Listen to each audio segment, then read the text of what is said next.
성도 여러분, 여러분은 주변 사람들에게 어떤 평가를 받고 계십니까?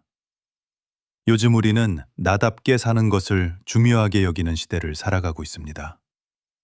내가 옳다고 생각하면 그것을 따라가는 것이 용기라고 말하는 시대입니다. 특히 요즘 사람들은 어떤 행동을 할 때 이게 옳은가 보다 내가 좋아하는가, 싫어하는가를 먼저 생각합니다. 그래서 점점 더 자기중심적으로 판단하게 됩니다. 물론 다른 사람의 평가가 언제나 옳은 것은 아닙니다. 그러나 그렇다고 해서 타인의 시선을 완전히 무시하며 살아갈 수도 없습니다. 너무 남을 의식해도 문제지만 전혀 귀 기울이지 않아도 문제입니다. 그래서 적절하게 타인의 평가를 들을 줄 아는 사람이 지혜로운 사람입니다. 이 시간 여러분께 한 가지 질문을 드리고 싶습니다. 누군가가 여러분을 생각하며 한 단어로 표현한다면 그것은 무엇이 될까요? 일 중독일까요? 성실함일까요? 게으름일까요? 아니면 다른 어떤 모습일까요? 오늘 본문에 등장하는 한나를 생각해 보십시오.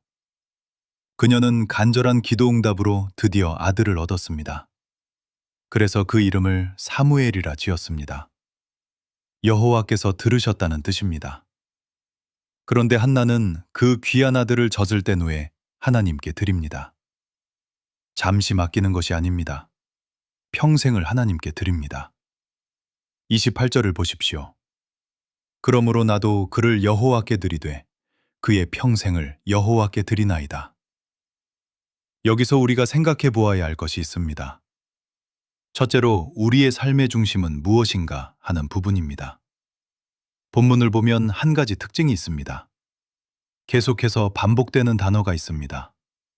바로 여호와입니다. 한나의 행적을 소개하는 가운데 19절에서 28절까지 무려 12번 등장하고 있습니다.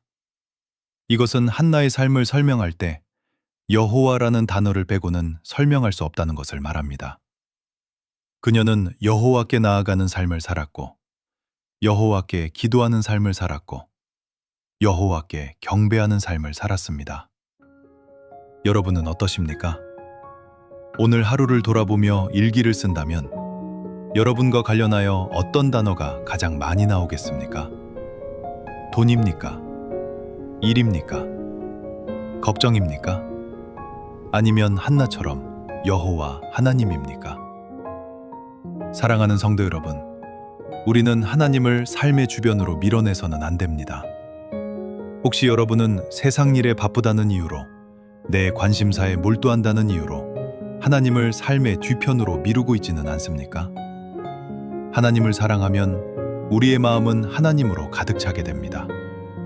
사랑하는 사람을 생각하면 가슴이 설레는 것처럼 하나님을 사랑하면 자연스럽게 언제 어디서나 하나님이 떠오르게 됩니다. 그래서 누군가가 우리를 보며 이렇게 말할 수 있는 삶을 살아야 합니다. 저 사람은 하나님을 빼고는 설명할 수 없는 사람이다. 두 번째로 생각해 보아야 할 것은 우리는 하나님과의 약속을 얼마나 잘 지키고 있는가 하는 부분입니다. 사람은 공개적으로 한 약속은 잘 지키는 편입니다. 자신의 명예와 직접 관련이 있기 때문입니다.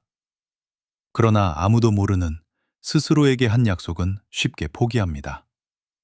한나의 서원은 아무도 모르는 약속이었습니다. 그녀가 기도할 때 엘리 제사장이 지켜보았지만 그녀가 어떤 약속을 했는지까지는 알지 못했습니다. 한나의 서원은 그녀만 알고 하나님만 아시는 약속이었습니다. 그런데도 한나는 아들을 바치겠다는 그 약속을 지킵니다. 마음이 바뀌어도 이상하지 않았습니다. 얼마나 귀하게 얻은 아들이고 얼마나 사랑스러운 아들이었겠습니까? 하지만 그녀는 그 아들을 하나님께 드립니다. 본문 27절과 28절을 보겠습니다. 이 아이를 위하여 내가 기도하였더니 내가 구하여 기도한 바를 여호와께서 내게 허락하신지라. 그러므로 나도 그를 여호와께 드리되 그의 평생을 여호와께 드리나이다 하고 그가 거기서 여호와께 경배하니라. 사랑하는 여러분, 우리도 하나님께 참 많은 약속을 합니다. 올해는 매일 기도하겠습니다. 성경을 일독하겠습니다.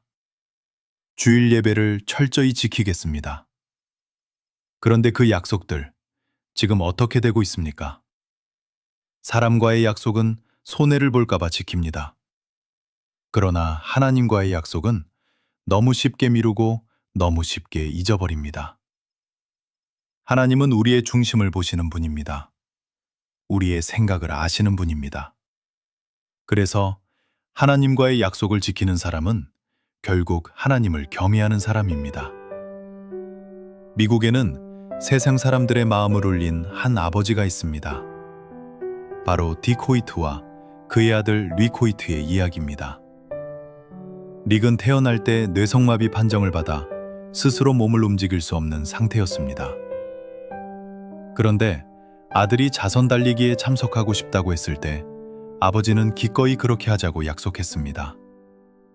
그냥 뛰기도 힘든데 휠체어를 끌며 뛰다니요. 그러나 아버지는 약속을 지켜 첫 대회를 완주했습니다.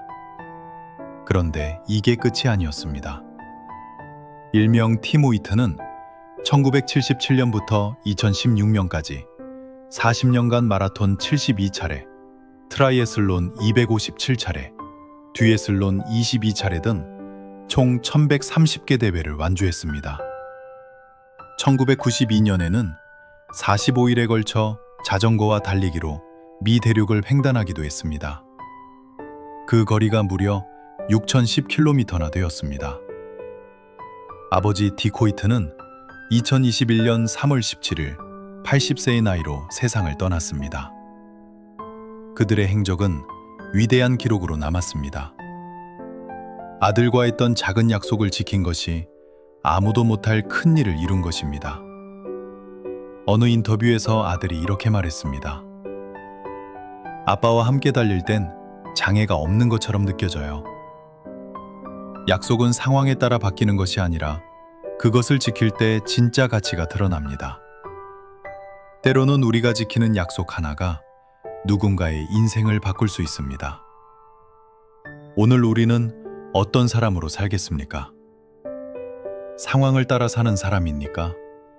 아니면 약속을 따라 사는 사람입니까? 하나님께서 약속하신 것은 반드시 이루시는 것처럼 우리도 작은 약속 하나라도 끝까지 지켜내는 사람이 되어야 합니다. 그 사람이 진짜 강한 사람이고 신뢰받는 사람이고 진정한 그리스도인입니다. 오늘도 하나님께서 주신 약속을 붙들고 살아가며 동시에 약속을 잘 지키며 살아가시는 저와 여러분이 되기를 주님의 이름으로 부탁드립니다. 이제 말씀을 정리하겠습니다. 여러분의 삶을 하나님 중심, 예수 그리스도 중심으로 살아가십시오. 그리고 하나님과의 약속뿐만 아니라 세상에서 약속한 것들을 성실하게 지키며 살아가는 성도님 되시기를 주님의 이름으로 부탁드립니다. 아멘.